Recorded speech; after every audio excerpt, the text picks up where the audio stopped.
Hi అండి, అందరు ఎలా ఉన్నారు? బాగున్నారా? ఇగో నేనైతే సొరకాయ కూర అయితే ఇగో వండుతున్నా. ఉల్లిగడ్డ అయితే వేసిన, వేగుతుంది. ఇగో సొరకాయలు అయితే కోసుకున్నా. ఇక ఉడికినాక ఉల్లిగడ్డ వేగినాక వేస్తా. ఉడుకుతుంది. ఇక కొంచెం అంతే పసుపు వేసుకుంటున్నా. ఇక సొరకాయలు అయితే వేస్తున్నా. ఈ సొరకాయలు ఉడికినాక టమాటా వేస్తా. కొంచెం ఉడికినాక టమాటా వేస్తా. ఒక్కలు ఉంటాయి కదా, ఉడకేస్తారు టమాటా వేస్తే. ఉడికినాక టమాటా వేసుకుంటే గరి మంచిగా లుజ్జుగా అవుతుంది. కొంచెం అంతా ఉప్పు వేసుకుంటున్నా. ఉప్పు వేస్తే జర ఉడుకుతుంది మంచిగా, సొరకాయ ఎత్తబడుతుంది.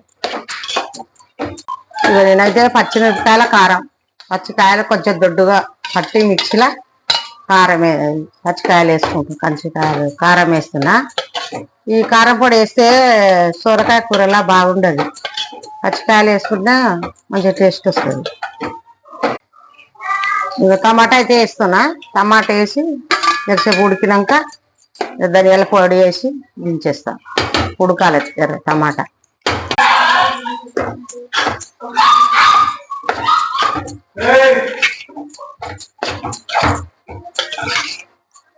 టమాటాలు అయితే ఉడుకుతుంది.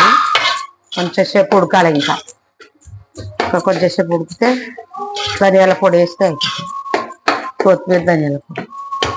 ధనియాల పొడి కూడా వేస్తున్నా. కొంచెం అంతా ధనియాల పొడి వేసి ఇక కొత్తిమీర వేసేస్తే ఇక అయిపోయినట్టు. కొత్తిమీర వేస్తున్నా. అయిపోయింది. ఇక కొంచెం సేపు ఉడికితే అయిపోతుంది. ఇవాళైతే శుక్రవారం కదా, శుక్రవారం మార్కెట్ మాది. ఇక మార్కెట్కి పోవాలి. ఈ వంట కంప్లీట్ అయింది. ఇక అన్నం కూడా అయింది. అన్నం కూడా కంప్లీట్గా అయిపోయింది. ఇక అన్నం అయింది, కూర అయిపోయింది. అయితే కూర అయిపోతుంది. ఇక మార్కెట్కి పోయి కూరగాయలు తెచ్చుకోవాలి. మాకు వారానికి ఒక్కసారి ఇక్కడ మార్కెట్ అవుతుంది. ఈ శుక్రవారం పోతే మళ్ళీ శుక్రవారం దాకా కావాలి కూరగాయలు. సరిపోయేంత తెచ్చుకుంటాము. ఇక అందుకే వారానికి ఒకసారి వెళ్తాము. ఇక కూర అయితే అయిపోయిందండి. ఏమో వంటల పని అయితే కంప్లీట్ అయింది. ఇక అయిపోయింది. సొరకాయ కూర అయితే కంప్లీట్ అయిపోయింది. ఇక మార్కెట్కి అయితే వెళ్ళాలి. అందరికీ బాయ్.